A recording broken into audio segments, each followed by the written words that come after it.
Sekarang saya tidak ragu-ragu mengatakan presiden ke-8 kita adalah bajingan tolol. Misalnya kata-kata yang sudah kita tidak pakai lagi adalah kata jongos, babu, dungu, otak dengkul, tolo, inlander, dan lain sebagainya.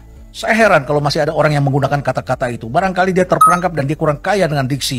Dia kurang sensitif, kurang memiliki perasaan. Dan biasa orang seperti ini ada masalah dalam percintaan mereka. Barangkali katanya. Karena bahasa mengajarkan orang untuk menikmati rasa cinta di antara sesama kita sebagai umat manusia. Tahu nggak namanya Renald Kasali? Waktu saya ucapkan bajingan tolol, jadi bilang gini Profesor itu, seluruh Kigerung bahasanya kasar. Karena dia jarang bercinta, kata Renald Kasali. Apa hubungannya antara kritik yang tajam dengan kurang bercinta? Karena dia salah minum jamu. Dia minum tolak angin, mesti minum tolak dungu. Hati-hati ketika menggunakan diksi dalam percakapan publik. Seperti bajingan yang tolol. Boleh Anda gunakan itu di toilet, boleh Anda gunakan itu di tempat tersembunyi. Di puncak gunung kalau Anda suka naik gunung. Anda bilang orang itu bajingan, orang itu tolol, orang itu dungu. It's okay. Tetapi ketika Anda memberikan percakapan di depan publik, setiap orang harus bertanggung jawab atas apa yang dia ucapkan. Begitu Jokowi kehilangan kekuasaannya, dia jadi rakyat biasa. Nggak ada yang peduli nanti. Tetapi ambisi Jokowi adalah mempertahankan legasinya. Dia memikirkan nasibnya sendiri. Dia nggak pikirin nasib kita. Itu bajingan yang tolol. Tapi bajingan tolol itu sekaligus bajingan yang pengecut. Ajaib, bajingan tapi pengecut. Dalam kehidupan itu, kita tentu saja marah itu bisa saja kita lakukan. Tidak suka, tidak senang, mengumpat, it's okay. Tetapi tentu ada tempatnya dan kita perlu menjaga keadaban dalam berkomunikasi. Apalagi kalau kita gunakan untuk menghasut orang lain dan menghina orang-orang yang didukung atau mendapat pujian dari orang lain. Karena ketidakmampuan dari seorang profesor, kita malu tuh ada profesor UI, nggak ngerti konsep dasar dari hoax. Saya kasih contoh ya, kalau segala sesuatu hanya sekedar dikembalikan pada etimologi, pada makna yang ada di kamus, nggak ada gunanya percakapan akademis. Kita tidak menyebut orang yang membantu atau bekerja kita di rumah sebagai jongos, babu, dan lain sebagainya. Kita menyebut mereka adalah pegawai kita atau ART di rumah kita. Jadi kita hargailah dalam peradaban ini. Nenek moyang kita dulu hidupnya di dalam goa, sehingga kemudian semua orang yang dilihat di luar itu dianggapnya sebagai lawan. Saya tadi berharap ini adalah exercise dan pendidikan yang bagus buat masyarakat. Nggak taunya kita cuma dikasih ngibul aja. Jadi saya pikir sia-sia saya dari tadi menyimak dan berpikir gitu ya. Tapi saya perlu ingatkan pada kita semua bahwa memang betul dunia ini dari awal sudah diciptakan dengan kebohongan. Itu betul kok ya. Bagaimana itu strategi iblis itu, hoax itu strategi iblis, mau dipertahankan. Coba bayangkan bagaimana kita belajar itu Nabi Adam diusir, ya, sudah diperintahkan dilarang makan buah kuldi. Kalau dalam Bible tuh apel itu satu pohon itu dilarang itu. Tapi iblis yang merasa lebih kuasa dari manusia itu kemudian membujuk dan membohongi Adam sampai Adam terusir, ya. Tidak bisa lewat Adam, istrinya dulu digoda karena dia merasa diciptakan dari api. Dia merasa lebih kuasa. Itu awal. Jadi bagaimana kebohongan sudah diciptakan. Kemudian kitab suci kan juga bicara. Akhirnya akan ada apa? Ada Dajjal itu. Dajjal itu apa? Itu kan yang pura-pura baik kan. Jadi apa yang baik bagi manusia itu adalah neraka bagi Tuhan itu. Itu neraka. Kita pikir itu baik, itu bagus, hebat begitu. Bebas kita, bebas sebebas-bebasnya. Individualisme dan sebagainya. Tapi akibatnya apa? Mari kita lihat bagaimana strategi iblis sedang memporak-porandakan dunia hari ini. Ini kan sekarang berkembang jadi teknologi. Ini juga ada masalah kompetensi dalam memahami karena kita tidak memahami itu, mungkin juga bahasa Inggrisnya kacau. Ya, kalau kita baca benar-benar kita buka ini, makanya jangan buka Google bahasa Indonesia. Harus juga pakai yang cari bahasa Inggris sehingga muncul hoaxnya itu yang jelas gitu. Kamus bahasa Indonesia memang KBBI itu mengatakan hoax itu adalah berita bohong. Tapi kalau kita telusurin lagi kamus dalam sains, itu jelas sekali kok. Itu adalah kebohongan yang dibuat. Kebohongan yang dibuat dengan tujuan jahat. Tujuannya jahat ini. Jadi kita jangan berpikir itu alami, wah itu adalah lucu-lucuan. Bukan, itu ada tujuannya kok. Ada orang sakit hati, ada orang yang tidak dapat tempat, ada orang yang terpinggirkan, ada orang yang tidak dapat bagian, ada orang yang dibayar. Jangan lupa, ada yang memelihara kok ini. Ada yang memelihara. Contoh, apa yang terjadi di Inggris? Masyarakat di Inggris itu diracuni dengan hoax bahwa kalau ikut dalam Uni Eropa, setiap minggu mereka akan mengeluarkan 50 juta pound sterling untuk membiayai para pengungsi dan lain sebagainya. Dengan bergabung ke Uni Eropa. Maka strateginya adalah keluar dari Uni Eropa, yaitu Brexit. Jika ada penghargaan untuk oposan paling nyinyir dan paling tidak bermutu, Rocky Gerung pasti juaranya. Lagi-lagi, dengan gaya provokatifnya yang sok filosofis, dia melontarkan kata-kata kasar tanpa substansi. Tanpa beban moral dan etika, Rocky menyebut Presiden ke-7 RI, Jokowi dengan kata-kata bajingan tolol. Frasa yang lebih pantas sebagai makian, ketimbang kritik seorang akademisi gagal yang frustasi karena tak lagi relevan. Kritik seharusnya membangun, punya data, punya solusi, dan bukan sekadar ocehan ala komentator warung kopi yang emosional. Apa yang dilakukan Rocky hanya membakar sentimen publik, menabur provokasi dan menebar kebencian. Ini bukan oposisi cerdas, tapi oposisi primitif yang hanya mencari perhatian dengan cara murahan. Seorang akademisi sejati seharusnya memiliki gagasan yang dapat dipertanggungjawabkan. Namun, apa yang kita lihat dari Rocky Gerung bukan pemikiran bernas tapi ocehan yang bahkan lebih dangkal dari percakapan di grup WhatsApp emak-emak. Dia berbicara seolah-olah paham segalanya, padahal isi kepalanya tak lebih dari kumpulan sarkasme tanpa solusi. Sampai kapan masyarakat mau dibodohi oleh orang seperti Rocky? Kritik tanpa adab, oposisi tanpa etika, dan debat tanpa data hanyalah omong kosong. Jangan heran jika semakin banyak orang mulai muak dengan tingkahnya. Bahkan akademisi sekaliber Prof. Renal Kasali pun dengan tajam menelanjangi betapa buruknya cara komunikasi Rocky Gerung. Rocky Gerung mungkin bisa menipu sebagian orang dengan retorikanya, tapi tidak dengan para akademisi sejati. Prof. Renal Kasali berkali-kali membongkar kelemahan logika Rocky. Salah satu poin yang paling menohok adalah betapa frustrasinya Rocky dengan hidupnya sendiri. Gara-gara jarang bercinta karena sampai kini masih jomblo.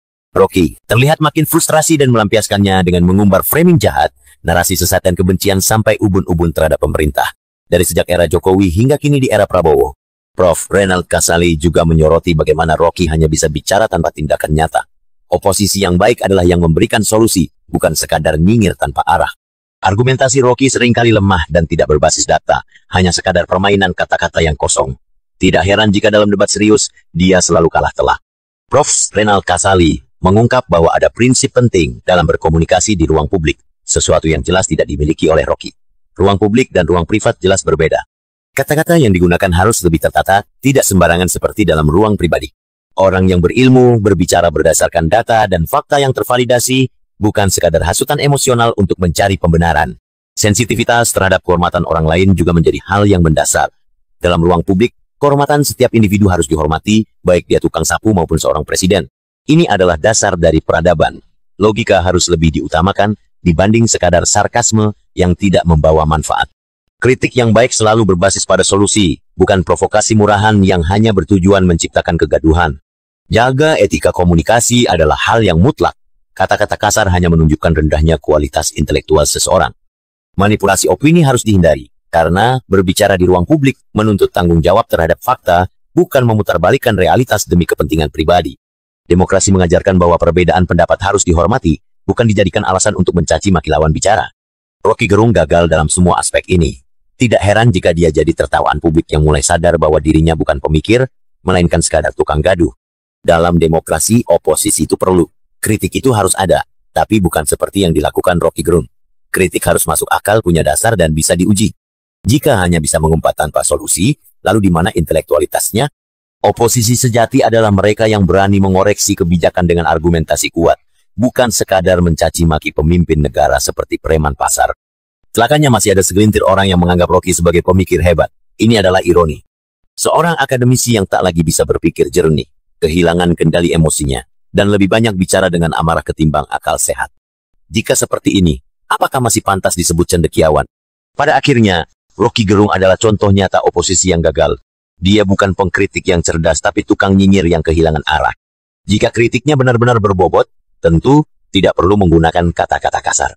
Tapi, justru itulah kelemahan Rocky. Dia tidak bisa berdebat dengan data, jadi satu-satunya cara yang tersisa adalah mencaci. Dan ini bukan ciri seorang intelektual, melainkan tanda orang yang mulai kehilangan relevansi. Jika Rocky masih ingin didengar, sebaiknya dia belajar kembali tentang cara berdebat yang sehat. Jika tidak, dia akan terus menjadi badut politik yang hanya bisa berteriak tanpa ada yang benar-benar mendengarkan. Karena pada akhirnya, suara kosong tidak akan pernah mengalahkan argumen yang berbasis data dan rasionalitas. Sekarang saya tidak ragu-ragu mengatakan Presiden ke-8 kita adalah bajingan tolol. Begitu Jokowi kehilangan kekuasaannya, dia jadi rakyat biasa, gak ada yang peduli nanti. Tetapi ambisi Jokowi adalah mempertahankan legasinya. Dia memikirkan nasibnya sendiri. Dia nggak pikirin nasib kita. Itu bajingan yang tolol. Tapi bajingan tolol itu sekaligus bajingan yang pengecut. Ajaib, bajingan tapi pengecut. Misalnya kata-kata yang sudah tidak pakai lagi adalah kata jongos, babu, dungu, otak dengkul, tolo, inlander, dan lain sebagainya. Saya heran kalau masih ada orang yang menggunakan kata-kata itu. Barangkali dia terperangkap dan dia kurang kaya dengan diksi. Dia kurang sensitif, kurang memiliki perasaan. Dan biasa orang seperti ini ada masalah dalam percintaan mereka. Barangkali katanya. Karena bahasa mengajarkan orang untuk menikmati rasa cinta di antara sesama kita sebagai umat manusia. Tahu nggak namanya Renal Kasali? Waktu saya ucapkan bajingan tolol, jadi bilang ini Profesor itu. Saudara Rocky Gerung bahasanya kasar. Karena dia jarang bercinta, kata Renal Kasali. Apa hubungannya antara kritik yang tajam dengan kurang bercinta? Karena dia salah minum jamu. Dia minum tolak angin, mesti minum tolak dulu. Yes, dia profesor ilmu manajemen. Artinya dia memanipulasi hubungan antara fakta dan preposisi atau teori. Manajemen artinya dari kata dasar manus, manus artinya tangan. Dari kata manus itu dibuat kata manajemen. Jadi manajemen akan mempergunakan tangan untuk mengatur. Itu namanya manajemen. Di dalam ilmu kedokteran, kata manus itu adalah asal usul kata manipulasi. Manipulasi artinya pakai tangan untuk memperoleh sensasi seksual. Namanya masturbasi. Ini saya kasih terang teorinya. Jadi profesor ini ahli manipulasi dan ahli masturbasi. Yang bilang, dia profesor di UI. Inilah contoh guru besar dengan otak kecil. Ini resepnya di viral ini. Ini saya bertengkar. Karena ketidakmampuan dari seorang profesor, kita malu tuh ada profesor UI nggak ngerti konsep dasar dari hoax. Saya kasih contoh ya. Kalau segala sesuatu hanya sekedar dikembalikan pada etimologi, pada makna yang ada di kamus, nggak ada gunanya percakapan akademis. Bedakan antara ilmu, Anda sebagai seorang sarjana yang sudah dididik dalam sekolah, Anda menggunakan ilmu pengetahuan, Anda menggunakan data, fakta yang memang sudah terbukti kebenarannya, dan jangan hanya baca satu buku dong. Baca beberapa buku, barangkali buku yang Anda baca itu sudah tidak valid lagi, sudah ditumbangkan oleh teori-teori baru. Oleh karena itu, maka bedakan ilmu dengan hasutan. Orang yang menggunakan ilmu adalah orang yang menggunakan kata-kata pilihan fakta-fakta yang kebenarannya sudah divalidasi. Sedangkan orang yang menghasut adalah orang yang menggunakan hasrat emosinya untuk mencari pembenaran, bukan kebenaran. Yang ketiga, sensitif terhadap kehormatan orang lain. Ingat, di hadapan orang lain, siapapun juga, apakah dia pribadi, kita harus menjaga kehormatan mereka. Kehormatan di hadapan publik adalah sama bagi setiap orang. Apakah dia tukang sapu, apakah dia pemulung, bahkan mereka yang baru keluar dari penjara. Dengan kita yang kehidupannya normal, berkecukupan, punya jabatan, punya pangkat, bahkan Anda disebut profesor sekalipun. Semuanya memiliki kehormatan yang sama di dalam abad demokrasi ini. Masyarakat di Inggris itu diracuni dengan hoax bahwa kalau ikut dalam Uni Eropa, setiap minggu mereka akan mengeluarkan 50 juta pound sterling untuk membiayai para pengungsi dan lain sebagainya. Dengan bergabung ke Uni Eropa. Maka strateginya adalah keluar dari Inggris, keluar dari Uni Eropa, yaitu Brexit. Akhirnya masyarakat di sana, terutama orang-orang tua ini kan berpikir pensiunnya ke depan. Memikir bagaimana, ya sudah dalam pemungutan suara mereka keluar dan diputuskan. Saudara-saudara, hari-hari ini di Inggris itu sedang diancam ketakutan kerusuhan sosial yang besar. Karena ternyata dengan memilih Brexit, itu 350 juta pound sterling per minggu tidak berhasil kembali. Tetap keluar. Ya. Dan kalau nanti keluar dari Uni Eropa, dampaknya lebih besar lagi. Kaum muda sekarang sudah keluar, industri keluar dari Inggris, dan kemudian menjadikan Inggris ini adalah negara yang lumpuh ekonominya. Dan begitulah mereka yang ingin berkuasa selalu. Melemparkan hoax kan dengan tujuan. Dan apakah itu dibayar oleh dari dalam negeri? Ini ada kaki tangan juga. Ini kan cyber war, Bang Garni. Beberapa kajian menunjukkan apa yang terjadi sekarang di Inggris, ini sekarang sedang dicoba juga di Italia. Kebetulan Italia ekonominya tidak perform. Menunjukkan sedang resesi di Italia. Sedang dicoba juga di Prancis, di negara-negara liberal ini. Saudara-saudara, apa yang terjadi? Kemudian dibaca oleh para ahli. Saya kebetulan 3 bulan yang lalu menghadiri, diundang dalam Peter Drucker Forum di Austria. Ketemulah kami dengan Charles Handy, Gary Hamel, dan berbagai pakar dan sebagainya. Tema yang kami bahas itu adalah how to fix up the world. Bagaimana ini dampak teknologi. Ini kan sekarang hoax itu bukan bohongan biasa. Ini sudah didesain dengan teknologi, pakai algoritma pula. Yang tidak ada hatinya. Tidak ada hatinya itu algoritma. Yang sudah jadi korban adalah dalam fintech yang dari luar itu. Nah, apa yang terjadi? Dibaca semua oleh para ahli, ternyata ini digerakkan oleh salah satu negara yang merasa terancam dengan kekuatan NATO. NATO selalu mengganggu negara ini. Ya, oleh karena itulah mereka bergerak dari satu negara ke negara lainnya, mempengaruhi negara-negara kuat. Kita ini negara kuat. Bapak Ibu sekalian, sekarang ini setengah dari penduduk dunia tahun 2019 ini melakukan pemilu. Indonesia, India, dan Nigeria. Ya, jadi besar dampaknya. Ini digerakkan. Bang Karni tadi kalau dibicarakan pers, menarik ini pers. Referensi kita pers yang kemarin. Ya, pers yang kemarin. Sekarang kita tahu media cetak itu turun semua. Ya, televisi sekarang Bang Karni ini kuat karena medsosnya. Kita lihat bagaimana streamingnya, kekuatannya. Dewan Pers mengumumkan data tahun 2017. Ternyata media online ada 43.000 media online. Tahu berapa yang profesional Bang Karni? Hanya 4%. Jadi hanya 168 dari media online itu yang didukung oleh orang-orang profesional. Apa poin saya? Setiap zaman itu harus diperbaiki Bang Karni. Ada teknologi, ada kejadian, ada omongan-omongan seperti ini, ada perilaku-perilaku terbaru. Ini kan ditonton orang dan menimbulkan perilaku-perilaku dan menimbulkan nanti dampak-dampak tertentu. Kemudian kita lihat lagi. Dulu Dewan Pers itu, terus kemudian ada undang-undang pers kan. Pers mengatur, ada gatekeepernya, ada kode etiknya. Bang Karni ini ngomong juga ada kode etiknya. Tidak bisa sembarangan. Kita semua tahu ada caranya. Tapi kan sekarang dengan kebebasan. Ketika kebebasan terjadi, bandulnya, ini kan kebebasan seperti apa yang kita inginkan. Tentu harus dengan tanggung jawab. Kita punya Pancasila. Bagaimana persatuan ini kita tegakkan. Tadi kita bicara permulaan ada social capital, moda sosial. Moda sosial itu perekat kita. Sehingga jadilah Indonesia ini. Tapi kalau kita kemudian jadinya bertengkar satu sama lain, nggak ada lagi Bang Karni. Yang terjadi adalah kita akan tinggal kembali di dalam gua-gua, bukan lagi menjadi suatu bangsa yang bersatu, tetapi adalah tribes, suku-suku yang kecil-kecil, karena perbuatan dari satu dua orang yang barangkali diuntungkan dan mendapatkan kesempatan, dan barangkali juga karena dia tidak pandai, karena dia tidak cermat membaca referensi-referensi ke depan. Kita selalu mengacu pada masa lalu, kita berpikir yang masa lalu itu adalah selalu benar, dan kemudian kita tidak melihat apa yang harus kita hadapi di masa depan, kemudian kita terperangkap, dan akhirnya kemudian kita menyesali. Persis seperti Nabi Adam, yang sesal kemudian, tapi tidak berguna. Kami menjadi kaum yang merugi.